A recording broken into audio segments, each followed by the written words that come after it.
예. 아이고, 고맙습니다. 안녕하세요. 이게 뭐예요? 이게 메노라군요. 예. 아, 이건 메노라로 이렇게 예, 만들었습니다. 그럼 메노라를 열고 들어가는 거네. 예, 그렇습니다. 예. 고맙습니다. 다 가을 꽃입니다. 가종류, 열초.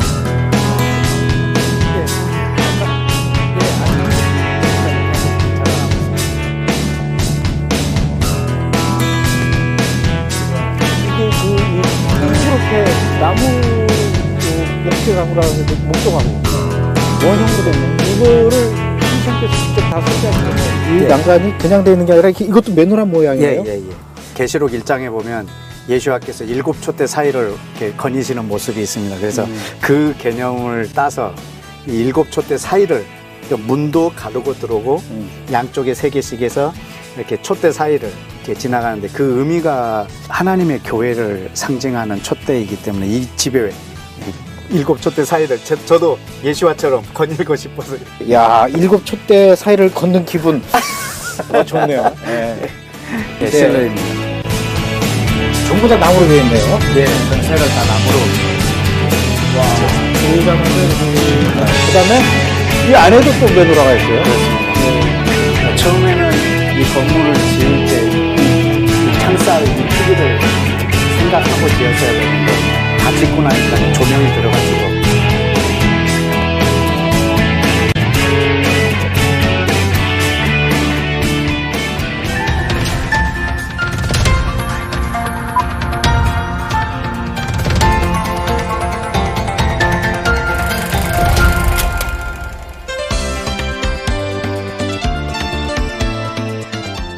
일 년 전이죠. 브레드 TV가 시작되었던 지난해 8월 1일 브레드 TV와 함께 같이 시작된 프로그램이 있습니다. 바로 브레드 쇼죠. 이스라엘을 위해서 기도하는 분들, 또 이스라엘 사역자들, 또 이스라엘을 깊게 연구하신 그런 학자분들, 이런 분들을 저희 스튜디오에 초청하거나 또는 제가 직접 찾아가서 본격적인 이스라엘과 관련된 이야기를 듣는 토크쇼 프로그램 브레드 쇼. 벌써 60여 회가 지났는데요. 그 브레드쇼에 제일 처음 나오셨던 분, 여러분들이 아마 기억하실 겁니다. 그리고 굉장히 또 반응도 좋았고요. 바로 이경욱 선교사님입니다. 오늘은 제가 1년 만에 우리 이경욱 선교사님 계시는 곳으로 제가 찾아왔습니다. 바로 원유면 하우스. 여러분들 조금 전에 보셨듯이 굉장히 아름다운 곳에 이스라엘을 위해서 기도하시는 분이 계십니다. 이경욱 선교사님, 오늘 이렇게 만나 뵙게 돼서 또 이렇게 초청해 주셔서 고맙습니다. 네, 감사합니다. 여기 이름을 원유면 하우스라고 이렇게 했죠. 처음에 원유면 하우스라고 이름을 지으려고 마음먹었던 이유, 앞으로 여기가 어떤 곳이 되었으면 좋겠다, 어떤 생각으로 이렇게 원유면 하우스라고 이름을 짓고 이곳에 오시게 되었습니까? 하나님의 말씀인 에베소서 2장 15절에 있는 그 말씀을 이루기 위한 그런 공간, 집이 있으면 좋겠다. 그래서 에베소서 2장에 있는 원유맨이라고 하는 것은 그리스도를 전혀 몰랐던 이방인들이 예수와 안에서 그리스도의 피로 가까워졌고, 예수와께서 중간에 막힌 담을 허셨고, 그리고 이 둘이 한 세 사람으로 지어져 간다고, 창조되어 간다고 성경에 기록이 돼서 주님이 지금 이걸 하고 계시구나, 진행형으로 쓰여 있어요. 그러면 나도 이곳에서 하나님이 짓고 계시는 그 집을 나도 이곳에서 함께 지어가겠다 하는 마음으로 원유맨 한 세 사람이라는 그 집의 이름을 명명하게 되었습니다. 그러면은 이곳에서 선교사님이 어떤 성경 말씀 연구에 집중하는 개인적인 어떤 연구소 개념입니까? 아니면은 함께 모여서 이렇게 기도하는 어떤 공동의 장소로도 사용이 됩니까? 네, 둘 다입니다. 이곳은 또 제가 사는 집이기도 하지만 또 제가 말씀을 연구하고 그 말씀으로 기도하고 하지만 이 원유맨이라고 하는 비전을 품은 사람들이 한국에 굉장히 많이 일어났습니다. 그래서 이분들이 함께 기도하고 또 안식도 하고 여기가 또 발전소가 되기도 하고 작업실이 되기도 하고 그런 공간. 한마디로 말하면 원유맨을 이 땅에 이루기를 원하는 사람들의 아지트 같은 그런 역할을 하고 있습니다.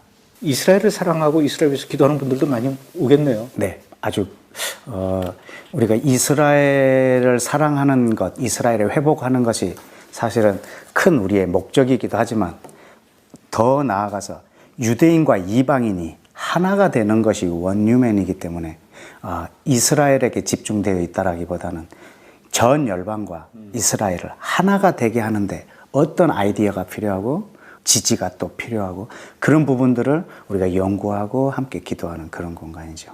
여기서 예배도 드립니까? 예. 함께 예배하고 우리가 여기서 하나님의 말씀으로 하나님을 높여드리는 거죠. 하나님의 그 위대하심, 또 하나님의 계획하신 것을 이루시는 신실하심, 이런 것들을 우리가 말씀으로 인정해드리고 높여드리는 그런 찬양이, 그런 예배가 주로 이루어지고 있습니다. 오늘은 제가 본격적으로 좀 이 기도에 대해서 한번 좀 여쭤볼게요. 네. 주로 그럼 선교사님 여기서 어떤 기도를 하십니까?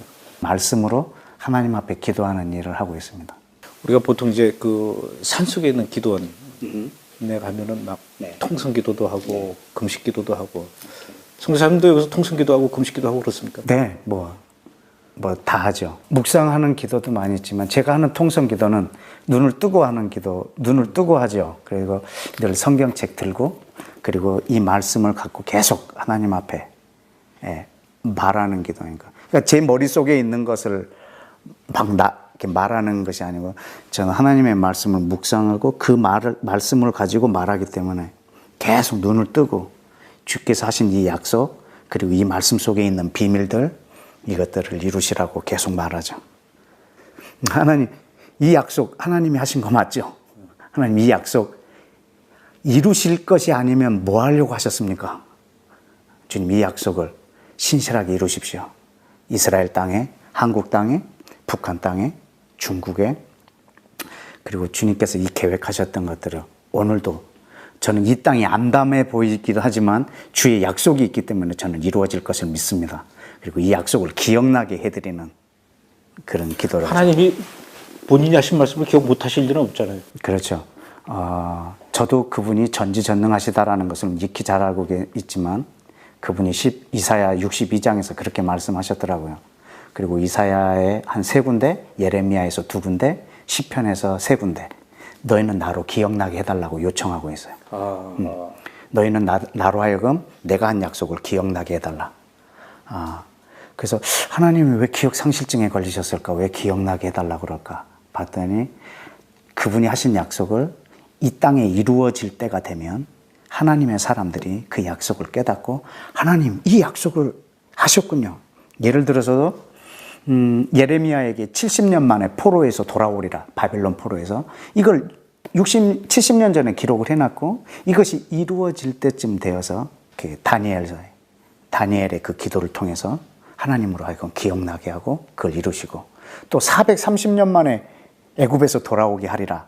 이걸 아브라함에게 창세기 15장에서 약속했던 것을 430년 만에 이제 이 백성들이 하나님 앞에 울부짖음으로 그것을 듣고 기억하시고 그리고 그 신실하게 이루시고 오늘날도 이 말씀은 이 땅에 이루어져야 될 내용들이 거의 대부분입니다. 그것을 깨닫고 이것을 기억나게 해드리는 사람들이 필요하기 때문에 이곳에서 이 일을 하고 있고 우리 집에 오신 기도자들은 그 기도를 함께 하고 있습니다. 그럼 우리가 일반적으로 알고 있는 그 기도의 방식과는 좀 차이가 있어요. 그렇죠. 우리는 보통 이제 우리의 기도 제목이라고 그래가지고 그렇죠.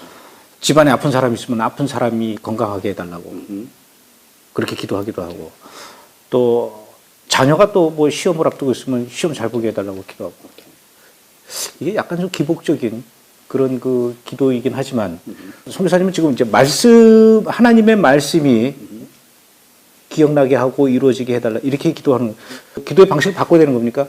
우리의 필요를 하나님 앞에 요청하는 이런 기도 또 내 마음의 간절함을 주님께 하는 기도 심지어 시편에 보면은 내 원수를 막 쳐달라고 하는 그런 기도 이제 이런 기도도 할 만큼 이제 내 필요를 말하고 있는 것도 아주 필요한 기도이지만 그것이 기도가 다가 아니거든요.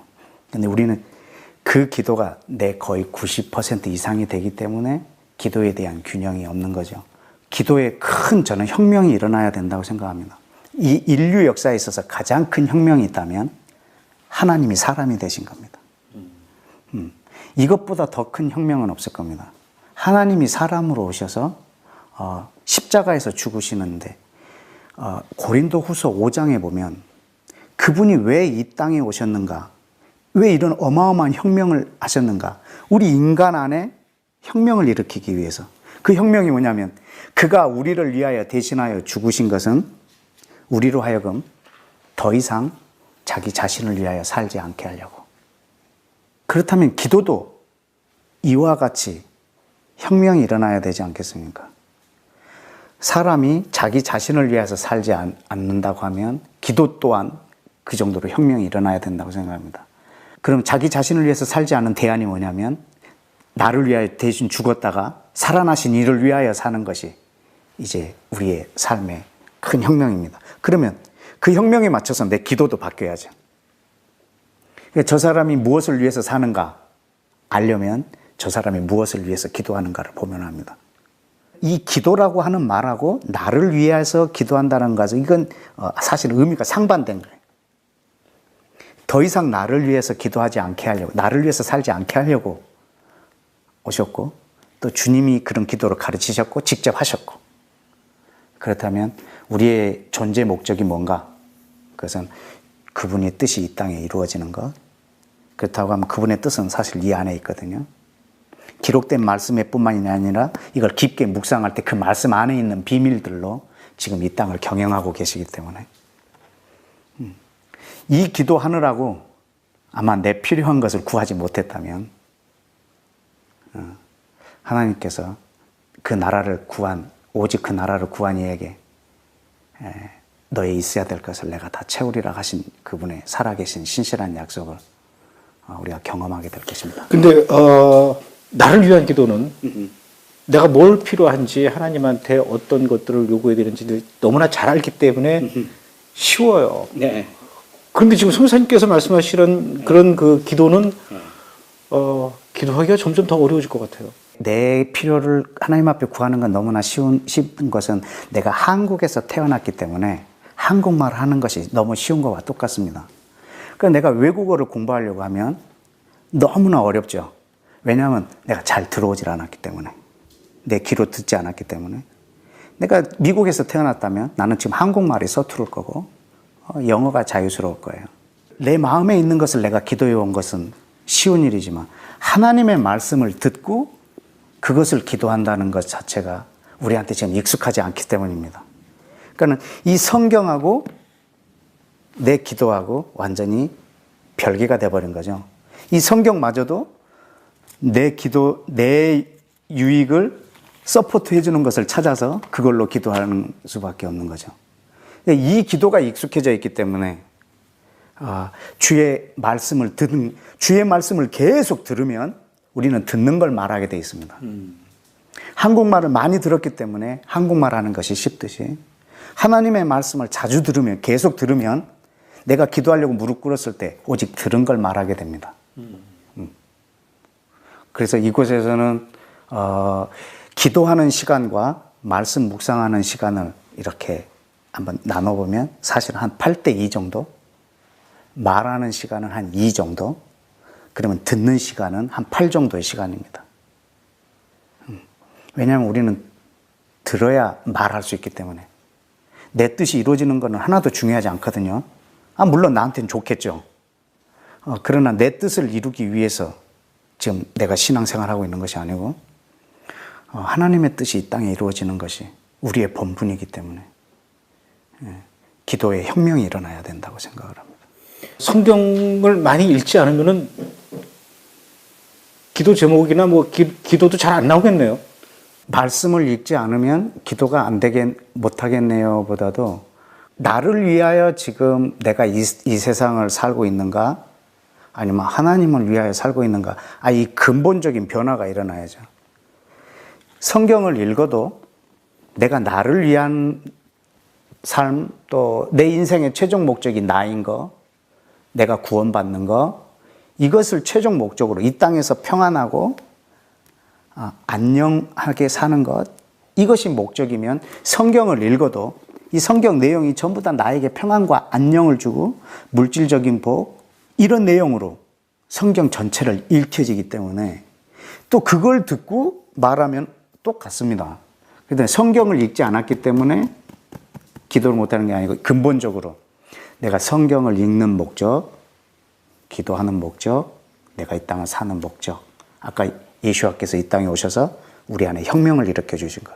더 이상 자기를 위하여 살지 않고 대신 죽으신 예수와를 위해서 살게 하려고 이 땅에 하나님이 사람이 되셨다면 나 또한 그런 혁명이 일어나죠. 성경을 볼 때도 그리고 기도할 때도. 그러면 그 기도하는 방법에 대해서 교육을 받을 필요가 있습니까? 훈련이나?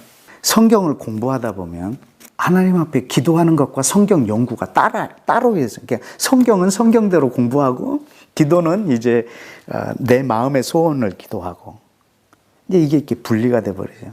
근데 이 기도를 배운다라는 것은 이렇게 말을 배운다라는 거거든요. 하나님의 언어. 하나님의 언어를 배워서 내가 하나님의 언어를 말하는 거거든요. 이건 방언을 말하는 게 아니고. 관심사죠. 그렇죠. 그러니까 하나님의 언어를 많이 듣는 것이 이 기도를 배우는 유일한 방법이에요. 이것을 듣고 마음에 이것을 확신하는 거죠. 예를 들어서 만약에 지금 우리 대한민국에 예수를 믿는 사람이 10명도 안 된다. 그러나 그 계시록에 보면 마지막 날에 흰옷을 입고 손에 종려가지를 들고 하나님을 찬송하는 사람의 숫자가 사람이 능히 셀 수 없는 숫자라고 했으니까 그 약속을 보면 우리 한국에도 이런 사람들이 많아지기를 원하는 거죠.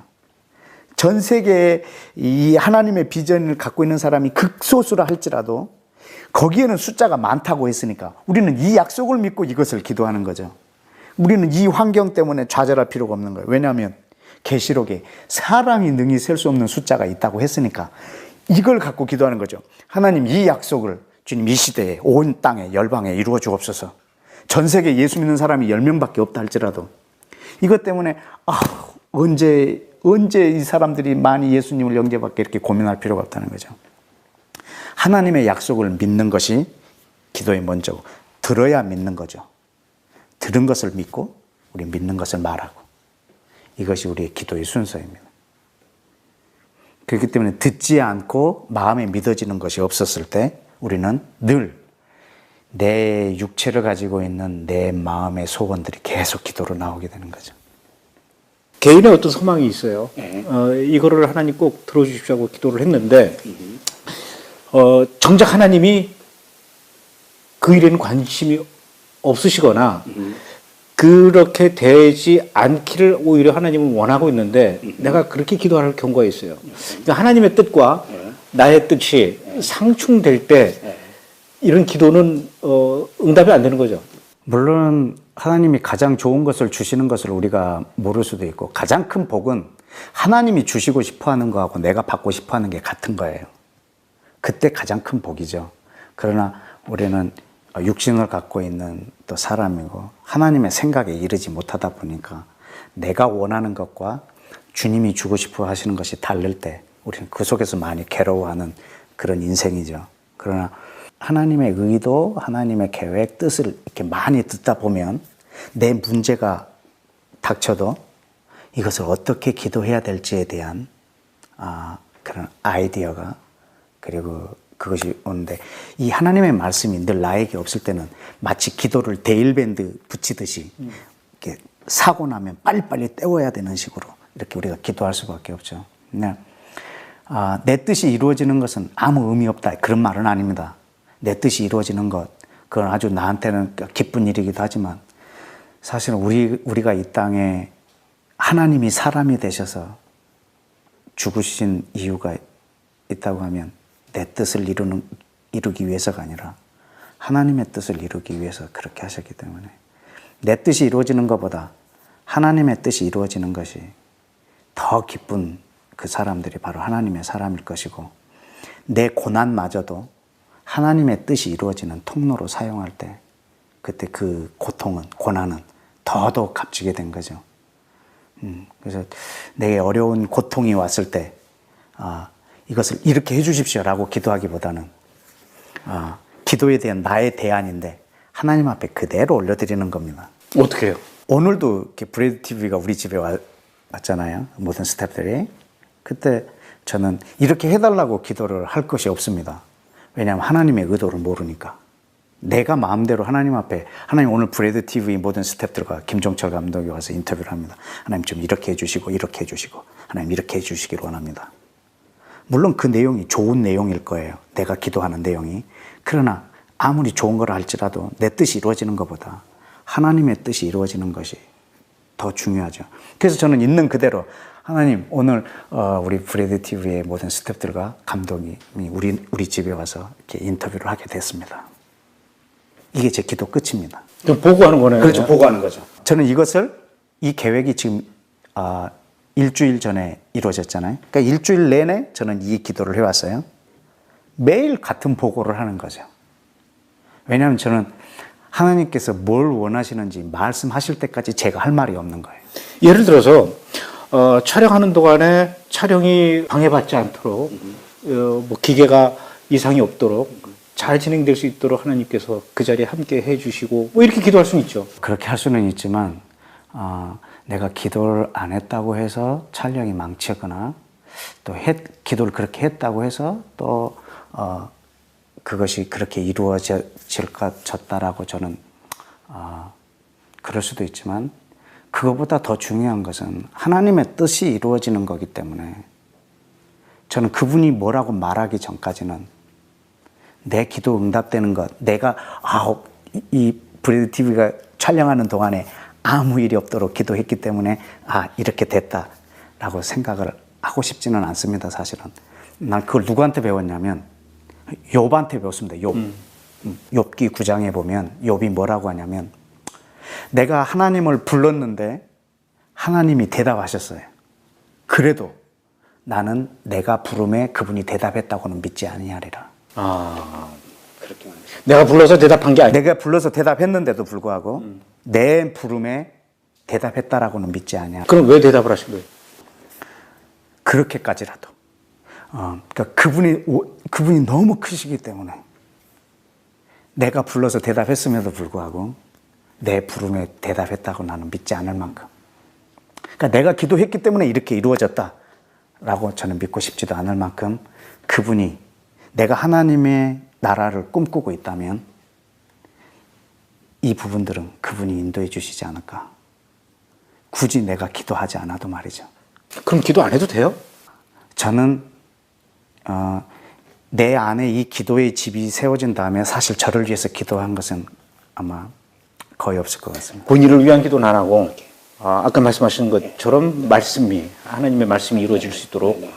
만약에 내가 기도하지 않아서 내 기도를 하지 않아서 그것이 이루어지지 않았다면 난 그걸 다르게 받겠습니다. 기도해서 응답이 되면은 그 기도 자체도 자기의 공로가 될 수 있겠네요. 그것이 우리에게 굉장히 큰 유혹이기도 합니다. 왜냐하면 기도 응답에 주님께서 기도하신 응답의 조건이 내 기도가 아니거든요. 주님이 내 기도에 응답하셨다고 믿는 것 자체가 이렇게 기도 응답에 대한 확신이 없어서가 아니냐, 전혀 그런 것이 아니에요. 기도 응답의 조건은 기도가 아니에요. 기도했기 때문에 응답된 게 아니에요. 그렇습니까? 네, 기도 응답의 조건은 하나님의 은혜예요. 기도를 하든 안 하든. 기도를 했든 안 했든 기도 응답의 조건은 하나님의 은혜예요. 그래서 기도가 응답됐을 때 하나님의 은혜인 거예요. 근데 내 기도가 응답됐다고 믿으면 이 기도가 응답됐을 때 이 사람은 한없이 높아집니다.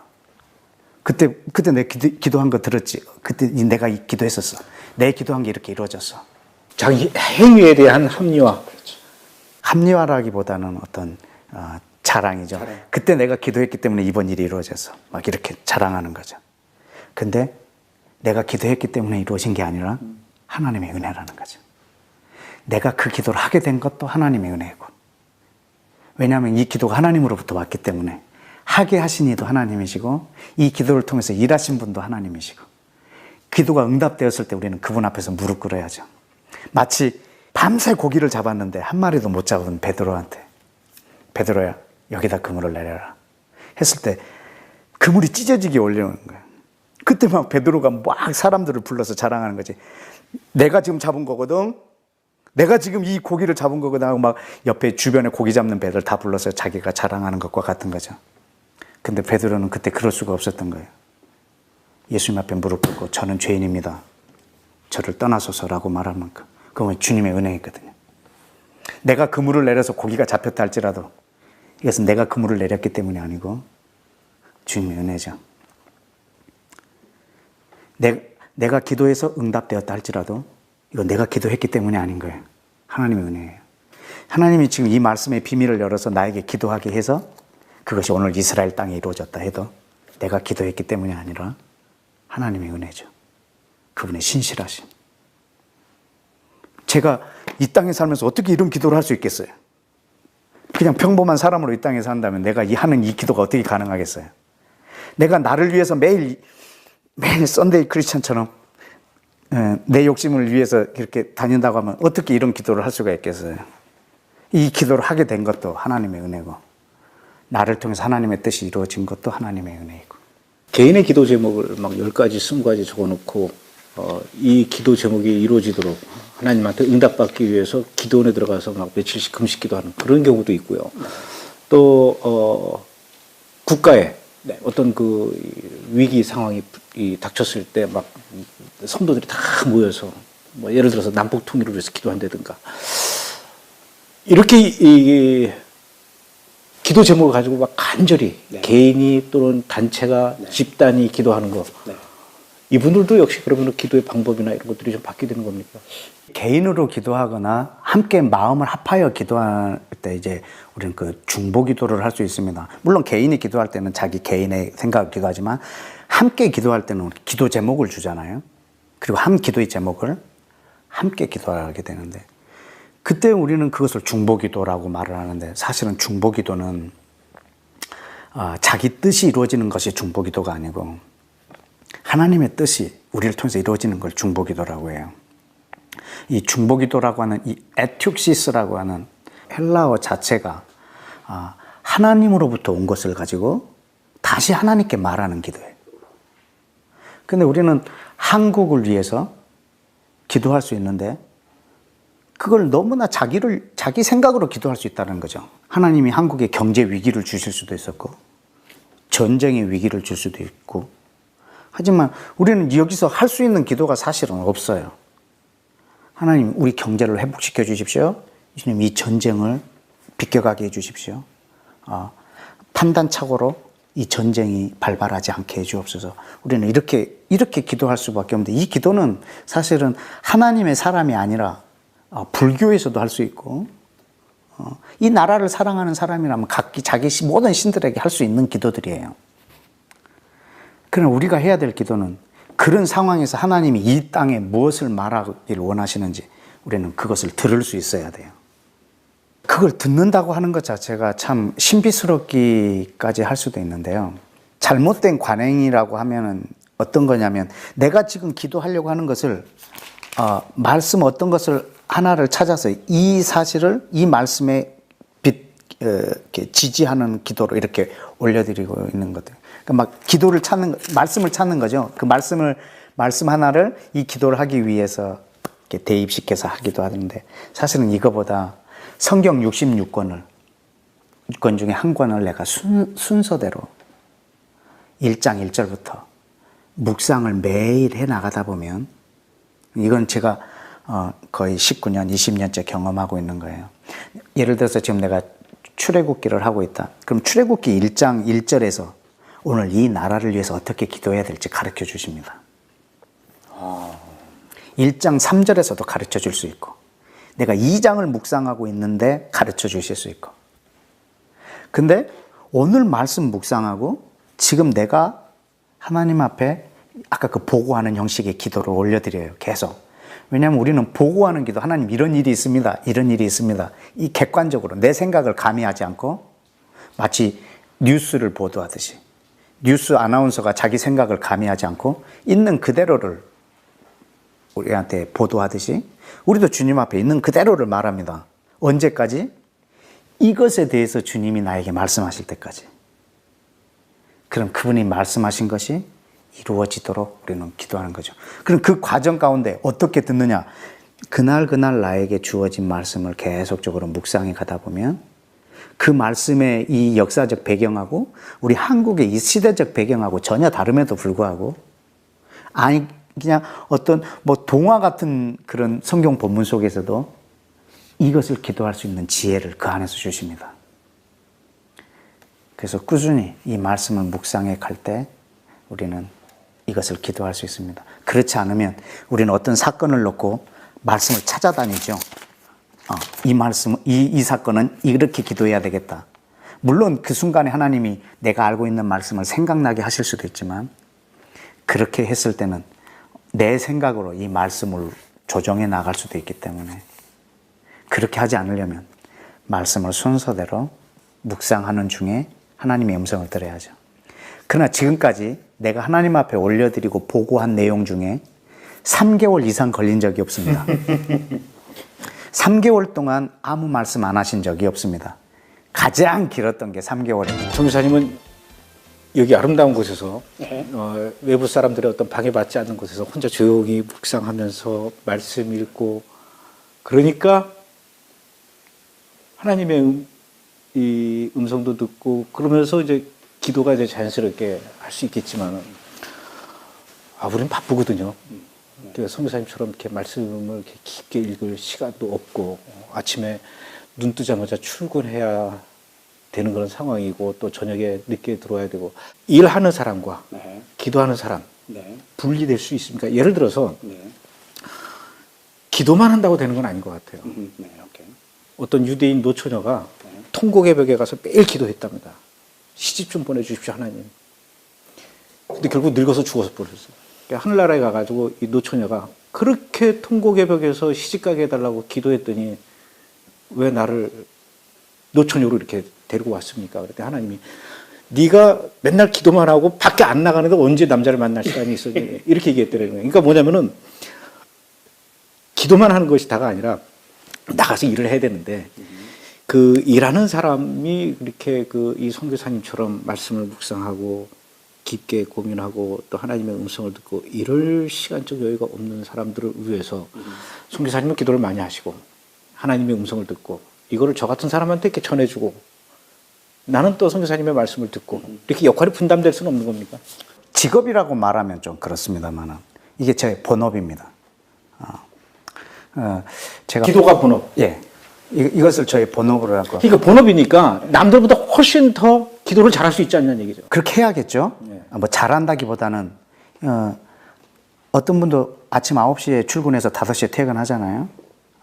저도 그렇게 이곳에서 출근과 뭐 퇴근이라고 출퇴근이라는 게 없지만 나에게서도 이것이 본업이고 이 일에 내가 전념해야 되는 것이 내 일이고 그러나 지금 너는 시간이 많고 여기서 기도하는 게 네 본업이기 때문에 네가 지금 이렇게 말을 하고 모든 사람들은 아침에 출근하고 하루 종일 직장일하고 저녁에 또 가정일도 돌봐야 되고 하기 때문에 그 사람들은 기도할 수가 없는데 그러면 모든 사람이 너처럼 해야 되는가라고 이렇게 말하는 것은 합당치는 않은 것 같아요. 그런데 지금 제가 말하는 것은 어떤 기도의 방법, 어떤 기도의 양, 이런 차원이 아니라 내 인생의 생각에 대한 혁명이죠. 내가 지금 직장 생활하는 목적이 뭔가이죠. 지금 나를 위해서인가? 그러면 나를 위해서 사실은 일주일을 산다고 하는 거예요. 그것이 지금 성경을 나를 위해서 보고 기도도 나를 위해서 하고 주일날 교회 나가는 것도 나를 위해서 하고 헌금도 내가 복 받으려고 하고 오직 나예요. 그리고 직장 일주일 내내 직장도 이제 내가 먹고 살기 위해서 하고 한다고 하면 이분 안에 큰 혁명이 한번 일어나야 되지 않겠는가. 그래서 저는 사실은 그냥 저 개인 생각이기 때문에 이걸 사람들이 이렇게 뭐 논란이 일어날 수도 있겠지만 그냥 제 생각이라고 하고 거론 다시 안 했으면 좋겠는데 저는 일요일을 그냥 일요일이라고 합니다. 주일이 아니고. 주일이라고 하지 않고. 왜 그런 고민을 해서 내 주변 사람들한테 일요일이라고 말을 하냐면 월요일도 주일이니까 화요일도 주일이니까 수요일도 주일이니까. 그냥 한 날을 거룩하게 여기는 것 정말로 우리한테 귀한 일이기도 하지만 월요일부터 토요일까지는 자기를 위해서 살고 일요일은 주님을 위해서 드린다는 이 개념 자체가 사실은 이 기도하는 삶, 그냥 그 삶이 기도가 되려고 한다고 하면 혁명이 일어나야 되는 거예요.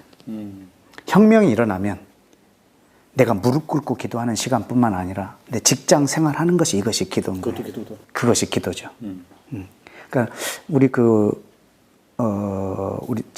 이곳에 와서 함께 예배하는 한 그 자매님 중에 늘 일요일 날 여기 와서 우시는 분이 있어요. 일주일 내내 나를 위해서 살고 복음을 한 번도 전하고 주님을 위해서 살지 못했다고 계속 울고 있는 자매가 있어서 제가 크게 타일른 적이 있어요. 자매가 돈을 버는 과정이 하나님의 나라가 임하는 과정이다.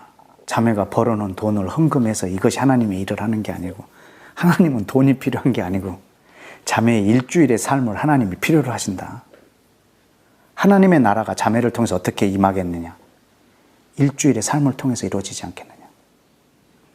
그럼 그것이 기도가 되어야죠. 그러니까 이 직장 생활하는 것은 나를 위해서 하다 보니까 하나님을 위해서 이걸 할 시간이 없었습니다.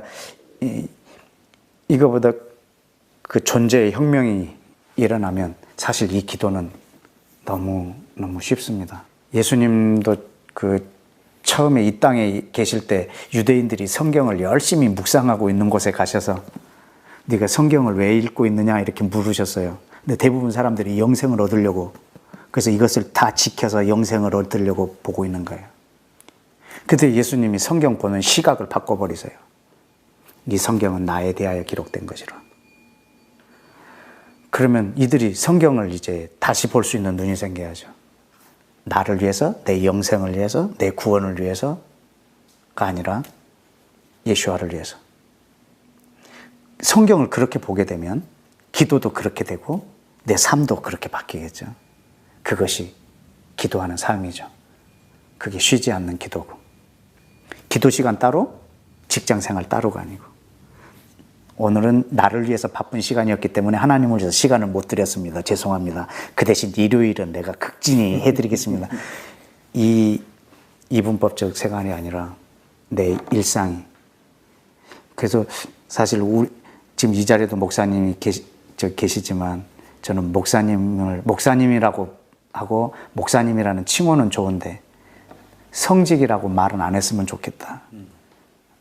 왜냐하면 목사님이 성직이어 버리면 나머지 사람들은 네, 식당 주인, 슈퍼마켓 주인, 오늘 사무실에서 일하시는 이분들은 성직이 아닌 거예요. 왜냐하면 그 자리가 다 하나님 나라를 위한 성직자들인데, 이 성직을 감당해야 될 사람들이 성령이 충만하면 회사를 그만둡니다. 그리고 신학교 갑니다. 왜냐하면 하나님의 일을 하려고. 근데 정말 그 사무실에서 하나님 나라의 일이 필요하고, 슈퍼마켓 주인이 하나님의 나라를, 식당 주인이,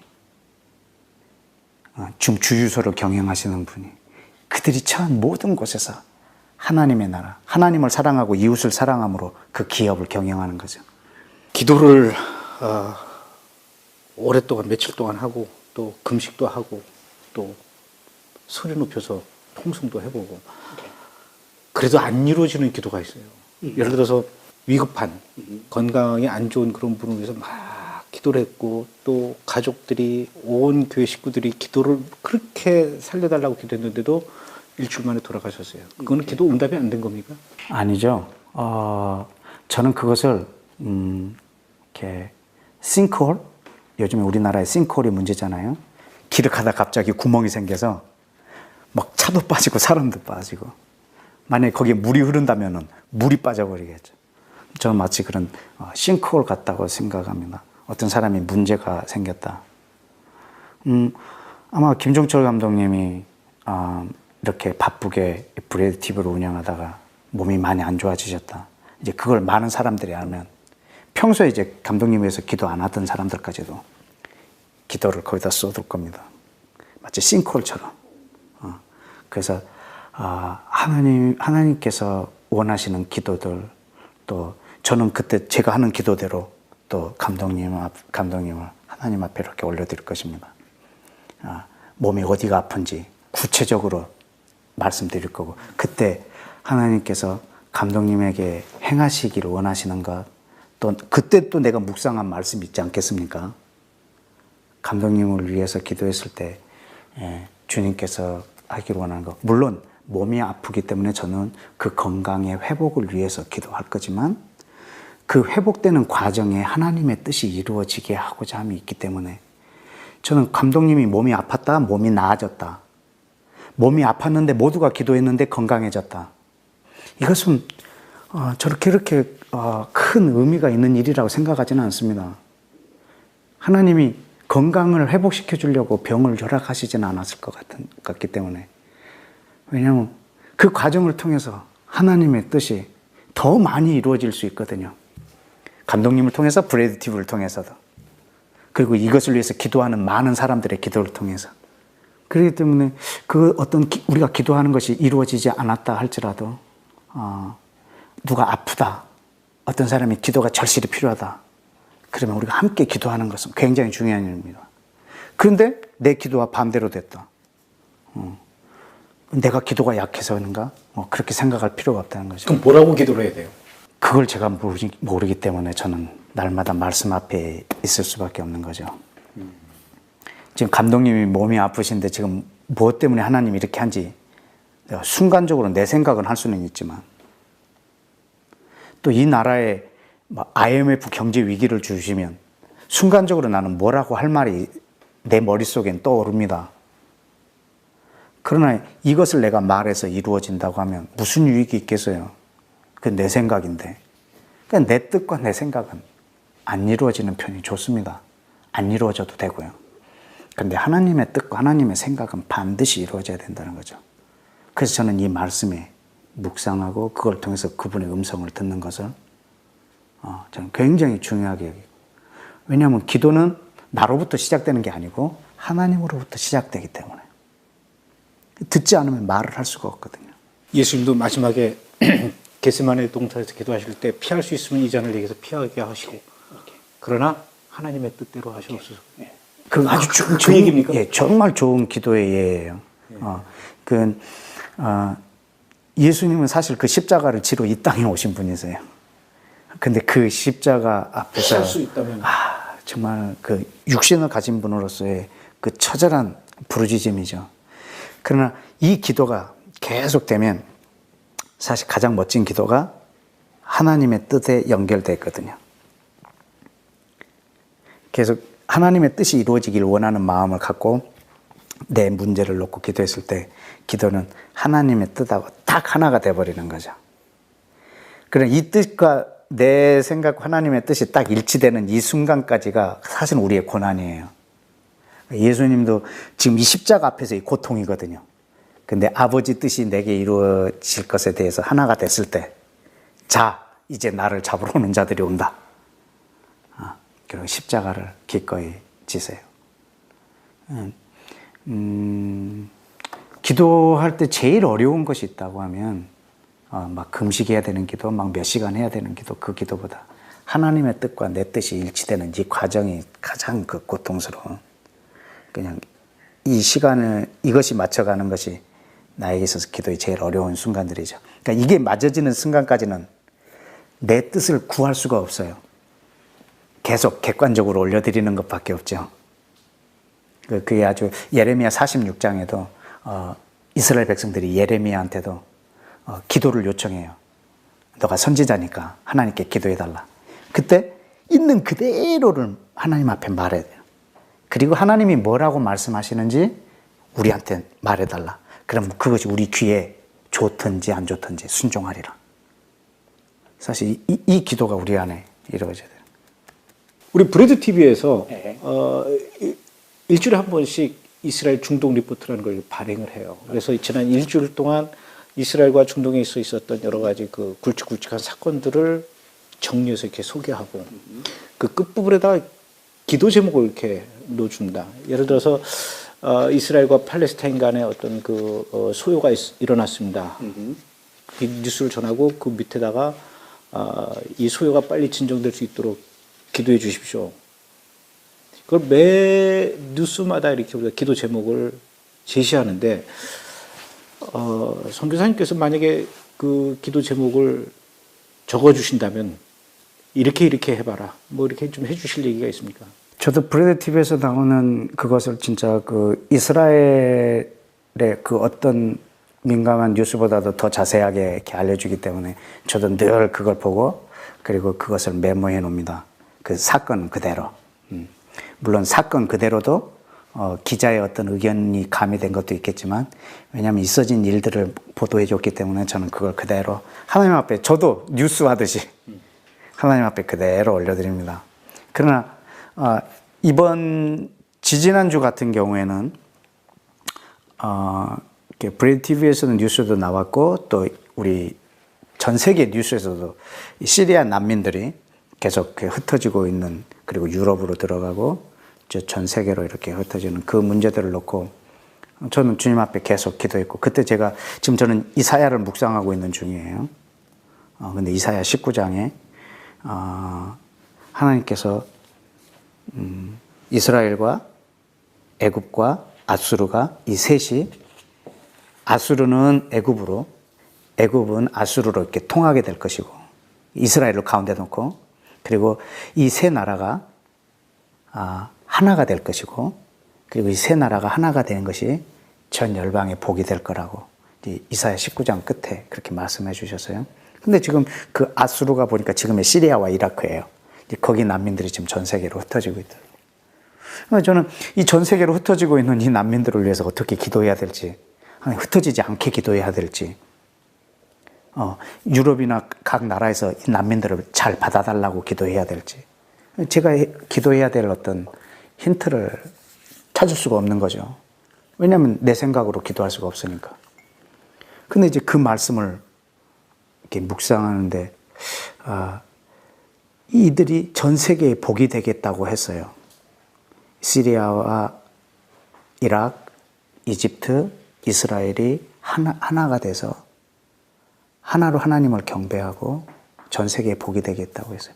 그래서 이 난민들이 흩어진 난민들을 위해서 기도할 말씀을 주셨어요. 저들이 전 세계에 흩어지고 있지만 이 흩어짐이 전 세계에 복이 되게 해달라고. 이것이 오히려 온 열방에 화를 이끌어내거나 테러리스트를 양상하거나 안티세미티즘, 반유대주의를 조장하는 데 일조하는 그런 무리로 흩어지는 것이 아니고 하나님 이 시리아 난민들이 오히려 전 세계에 복이 되는 역할을 주께서 여기다 약속하셨으니까 하나님 이들이 흩어지고 있지만 이 흩어짐이 전 세계에 폐해가 아니라 복이 되게 해달라고 그렇게 기도했던 적이 있습니다. 이와 마찬가지로 브레드 TV에서 계속 시사적인 뉴스를 주시면 저는 그걸 가지고 내 생각대로 이렇게 해주십시오. 이런 일이 있었네. 주님 이것은 이렇게 해주십시오. 저는 이렇게 기도할 수가 없습니다. 그래서 그 사건을 그대로 올려드립니다.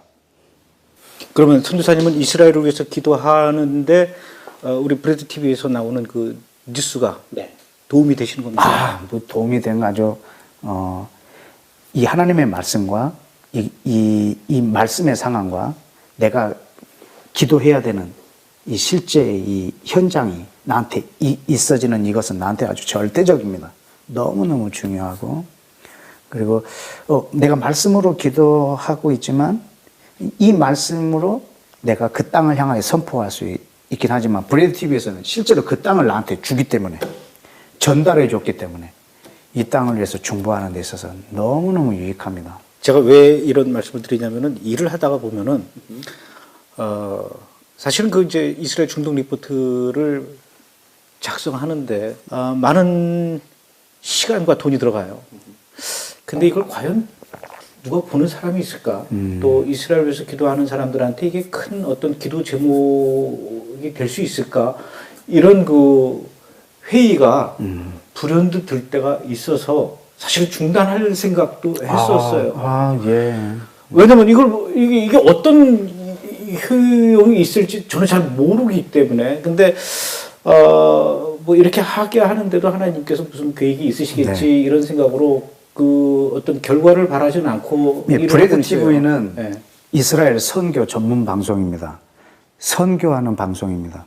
그렇기 때문에 이 선교라고 하는 이 역할을 감당하고 있는 이 브레드 TV의 이 부분에서 우리는 선교사들이 갖고 있는 어떤 착오가 뭐냐면 선교지에 우리 한 교회가 파송을 하면 이 선교사는 본국에다가 기도 제목을요, 자기를 위한 기도 제목을 거의 보냅니다. 지금 내가 몸이 안 좋다, 내가 뭘 좀 하려고 한다, 그리고 내 자녀가 지금 어느 학교에 가야 되는데 잘 적응하게 해달라, 내 아내가 좀 몸이 안 좋다, 그 다음에 내가 어느 학교에 지금 가서 공부를 하려고 하는데 이렇게 해달라, 이렇게 하는 기도해달라. 자기 기도를 국내에다 보내줘요. 그렇죠. 네. 기도 편지. 네. 예. 그리고 이 땅은 나한테 맡기라는 거예요. 그러나 사실 이 기도 제목을 보낼 필요가 없어요. 자기를 위해서 간 게 아니잖아요. 그러면 본국에다가는 이 나라를 보내줘야죠. 지금 이 교회가 왜 나를 파송했냐면 내가 이 나라에 파송됨으로 이 교회 전체가 이 나라에 헌신해버리는 거죠. 그러면 이 나라의 상황을 계속 알려줘야죠. 기도할 수 있도록. 그래서 이 땅을 온 성도의 기도로, 나와 함께 기도로 함께 경영하는 거죠. 그러니까 내가 이 땅에 와 있는 이유는 그냥 장소만 다른 것 뿐이에요, 사실은. 내 뒤에 있는 이 기도의 맨파워를 100% 활용하는 거죠. 기도 제목을 보내줘야죠. 사실 이건 이 기도 제목을 온 땅에 보내주고 있는 것이거든요. 이건 어떤 이스라엘에 대해서 사람들이 무지하기 때문에 어떤 그 상식의 확장으로 보내주는 것이 아니고 이 사실을 좀 이렇게 저와 같이 이렇게 기도하시는 분들이 아주 많을 겁니다. 보이지 않는 곳에서 그 사람들을 다 감독님이 지금 만날 수 없기 때문에 이게 지금 무슨 유익이 있느냐라고 말하지만 많은 분들이 그걸 갖고 붙잡고 기도할 것입니다. 계속 해야 되겠네요. 아멘. 알겠습니다. 우리가 이스라엘, 예루살렘의 평화를 위해서 기도하라 이런 얘기를 이제 많이 하는데 예루살렘의 평화, 어떤 평화를 얘기하는 겁니까? 그러니까 이 정치적인 평화 또는 뭐 군사적인 전쟁으로부터의 어떤 평화 이런 평화를 얘기하는 건지 사실 저도 그런 부분에 대해서 이렇게 사람들한테 얘기할 때 그 예루살렘의 평화를 위해서 기도해 달라 이렇게 하는데 이게 뭘 얘기하는 거죠, 평화가? 아니 왜냐면은 결국은 이제 이 마지막 때에 요한계시록에 보면은 이스라엘에서 큰 전쟁이 날 것이다. 아마겟돈이든 또 뭐 예루살렘에서 전쟁이 나든 그 전쟁이 나고 그러고 나서 무슨 여러 가지 이제 과정을 거쳐서 결국은 이제 적그리스도가 오고 주님이 재림하시게 될 거다. 이런 얘기를 하면은 우리가 주님의 재림을 기다리려면은 예루살렘의 전쟁은 어쩔 수 없는 것이 아닌가. 그런데 우리가 또 예루살렘의 평화를 위해서 기도하자고 한다면은 계속 평화롭게 해서 주님 오시는 시기를 늦추게 하자는 얘기가 아닌가. 자기 모순에 빠질 때가 있어서 여쭤보는 겁니다. 네. 지금 우리나라가 지금 참 평화스럽죠. 그래서 사실 예수화가 없으면 그건 평화가 아닙니다. 이 세상에 줄 수 없는 평화인 거죠. 그러나 또 한편에 보면 예루살렘의 평화를 위해서 기도하라고 했을 때 이거는 정치 군사적인 것까지 영향을 미칠 수밖에 없어요. 그리고 더더욱 중요한 것은 예루살렘 평화를 위하여 기도하라 그랬어요. 그렇다면 이 평화는 기도로 오는 것도 분명합니다. 마태복음 6장 33절에 하나님 나라를 구하라 이렇게 기도하라고 말씀하셨다면 하나님 나라는 기도로 오는 나라라는 것은 우리가 알아야 합니다.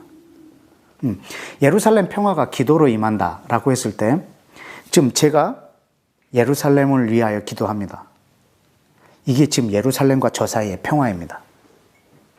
만약에 그 아랍 사람들 중에 이스라엘의 예루살렘의 평화를 위해서 기도하는 사람들이 일어난다고 생각해 보십시오. 이거 자체가 사실 정치 군사적인 평화입니다. 실제로 팔레스타인 중에 예루살렘, 이스라엘을 위하여 기도하는 팔레스타인들이 있습니다. 왜냐하면 예수와를 만난 사람들이죠. 이 사람들 안에 이미 평화가 이루어졌습니다. 그럼 그 사람의 숫자가 말할 수 없이 아랍 사회를 뒤덮는다면 그 땅은 정치 군사적인 평화가 있을 수 있습니다. 물론 이 평화를 배제한 평화는 아닐 겁니다. 이 평화도 물론 이루어질 수 있고, 그리고 결정적인 것은 예수아가 평화의 왕입니다.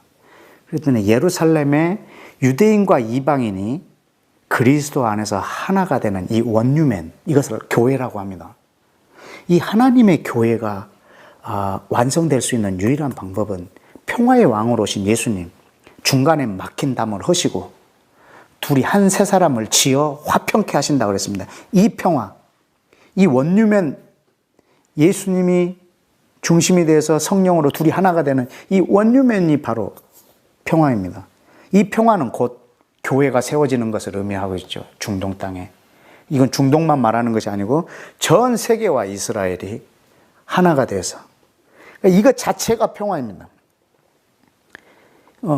베트남에서, 캄보디아에서, 저 북한 땅에서, 전 세계에서 예루살렘의 평화를 위해서 기도하는 것. 이것 자체가 평화이고, 평화의 왕이신 예수아가 이 땅에 재림하시는 것. 이때는 영원한 평화겠죠.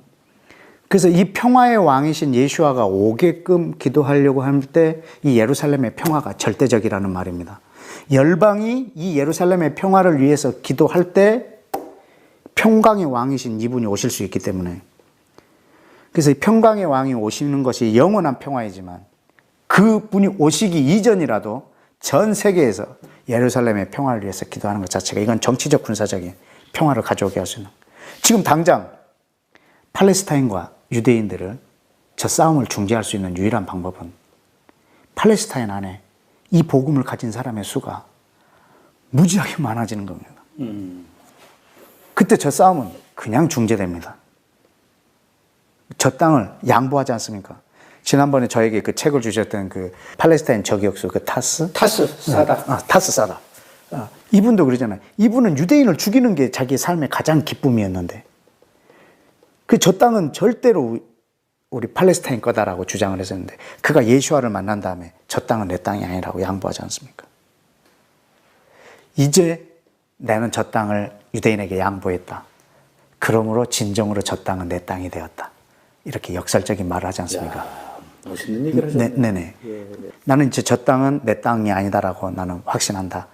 이젠 진정으로 저 땅은 내 땅이 되었다. 이렇게. 이 사람들이 팔레스타인에 많아지면, 그래서 이 복음이 아랍 사회에 전파되어야 되는데, 우리한테 전파된 예수 있잖아요.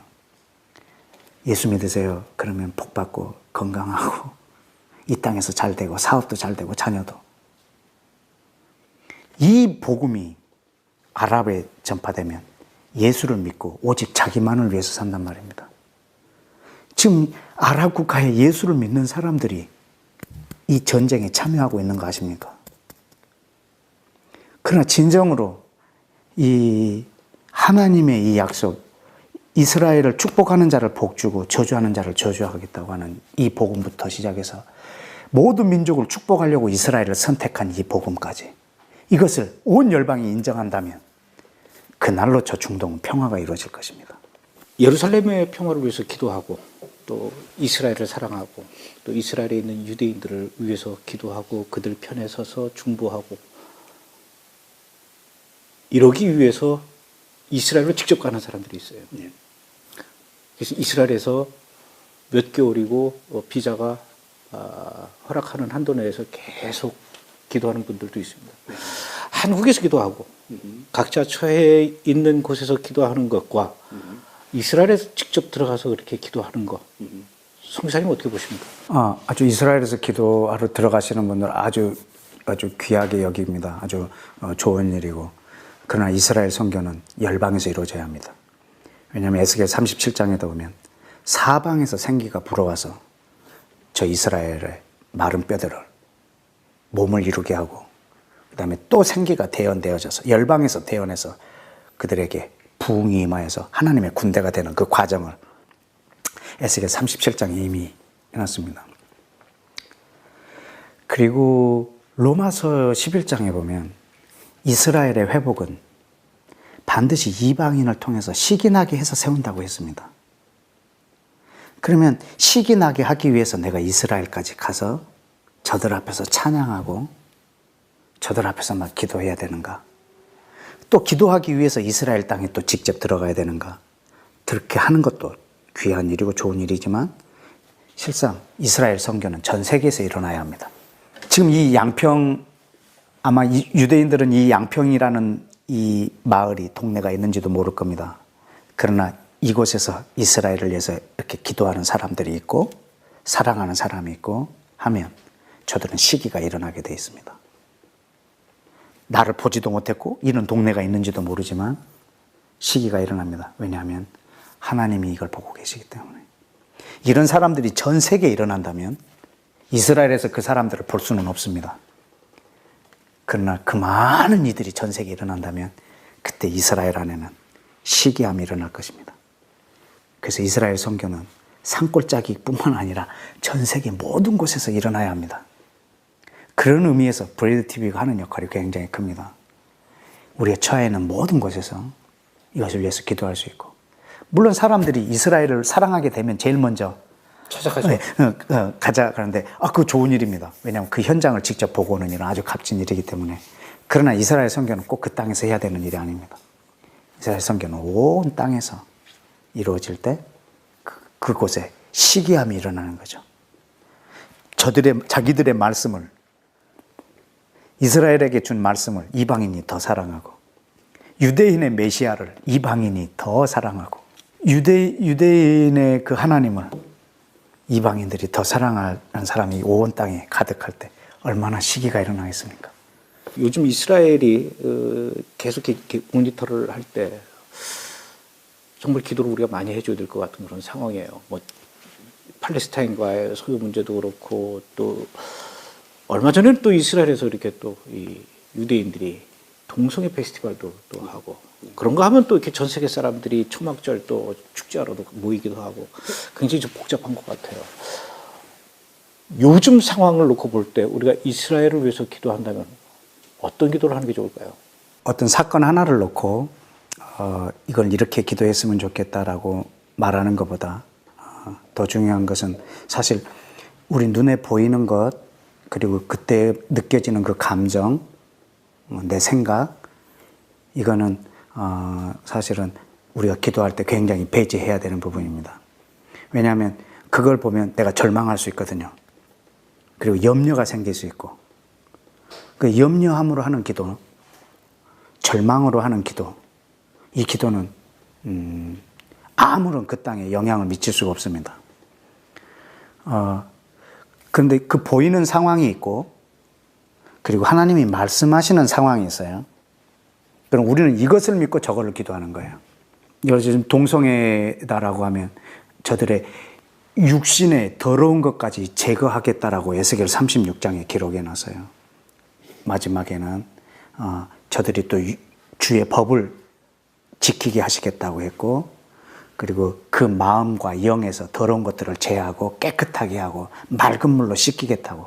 언제? 저들이 고토로 돌아온 다음에. 그렇게 지금 약속을 해놨고, 근데 지금 저 상황은 아주 악이 팽배할 대로 팽배해 있고, 그런 하나님의 약속에는 이렇게 희망적인 말씀이 있고, 그럼 우리는 이 둘을 놓고 어떤 마음으로 기도해야 되겠느냐 이거죠. 저 절망스러운 것을 갖고 절망된 마음으로 기도할 건지, 염려되는 것 갖고 염려함으로 기도할 건지, 아니면 주의 말씀을 믿으면서 이 약속이 저 상황은 저렇지만 이렇게 이루어질 걸 믿고 기도할 건지. 그래서 우리는 보이는 환경이나 보이는 것을 믿는 게 아니고 우리는 주의 약속을 믿고 저 상황을 기도해 줘야죠. 하나님, 이 말씀 이렇게 약속하셨습니다. 주여, 이 약속을 지금 저 땅에 이루시고, 지금 저 동성애자들에게도 역사해 주시고, 이성애자들도 사실은 성적인 충동들을 자제해야 되는 거잖아요. 동성애들도 내가 동성애를 하고 있지만 그것들을 자제하는 마음도 이렇게 허락해달라고 우리가 그런 기도도 할 수 있고, 그러나 그보다 더 근본적인 기도는 하나님께서 저 땅을 어떻게 하실 건가가 우리 안에 믿음으로 있을 때, 우리는 믿는 것이 입으로 나올 때 이건 능력이 있습니다. 근데 보는 것을 말할 때는 염려가 많이 나옵니다. 오늘 선교사님 말씀 이렇게 듣다 보니까 그동안 우리가 기도한다라는 것, 이런 기존의 기도에 대한 생각들, 관념들, 그런 방법적인 것들, 물론 뭐 100% 다 잘못된 것은 아니었지만 우리가 다시 한번 그런 거에 대해서 좀 점검해보고 생각해보는 그런 시간이었던 것 같고요. 정말 성사님 말씀대로 기도의 혁명이 좀 필요한 그런 시점인 것 같습니다. 이 귀한 곳에 초대해 주셔서 너무 고맙고요. 또 귀한 이야기 들려주셔서 고맙습니다. 먼 곳까지 오셔서 오히려 제가 훨씬 더 감사합니다. 감사합니다. 고맙습니다. 감사합니다.